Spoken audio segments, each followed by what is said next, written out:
ng bayan, maasahan anumang panahon.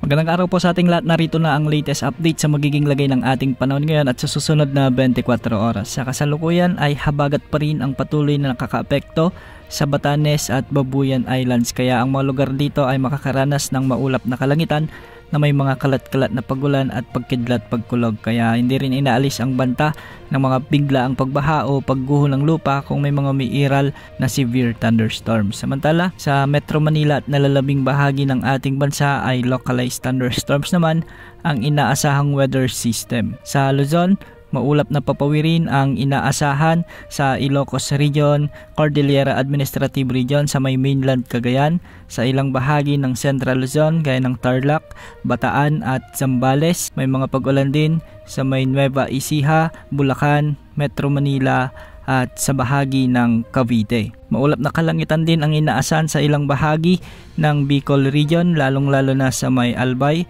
at sa may Catanduanes. Samantala sa Palawan, halos buong probinsya naman ang makakaranas ng maulap na kalangitan na may mga kalat-kalat na pag-ulan. Samantala sa Visayas, maraming lugar naman ang nakakaranas ngayon ng mga kalat-kalat na pag-ulan at maulap na papawirin, lalong-lalo na sa may Panay Island, Negros Island Region, ang hilagang bahagi ng Cebu Province, ang hilagang bahagi ng Samar at Leyte Provinces. Samantalang sa Mindanao, medyo malawakan din ang mga pag-ulan sa may Northern Mindanao kasama na ang Lanao Provinces, sa may Zamboanga Peninsula at ilang bahagi ng Sorsogon.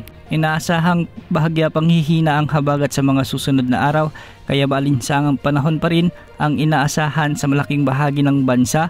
Kaya samantalahin ang pagkakataong ito para magpatuyo at maglaban ng mga ating mga kagamitan. Samantala, isang potensyal na sama ng panahon naman ang posibleng mabuo at lumapit sa ating bansa sa mga susunod na araw. Base sa iba't ibang weather models ay may tsansa itong maging isang LPA o di kaya naman ay bagyo. Bagyo itong lalapit sa may Bicol Region, Central Luzon or di kaya naman ay sa silangang bahagi ng Northern Luzon. Kung sakaling maging bagyo ito, papangalanan ito ng Pag-asa bilang bagyong Fabian. Inaasahan muling palalakasin nito ang habagat na magdadala muli ng mga pag-ulan sa kanlurang bahagi ng ating bansa. Ngunit hindi naman ito kasintagal ng mga naunang bagyo. Yan mula ang latest sa lagay ng ating panahon. Ito pong weather update ng bayan, maasahan anumang panahon.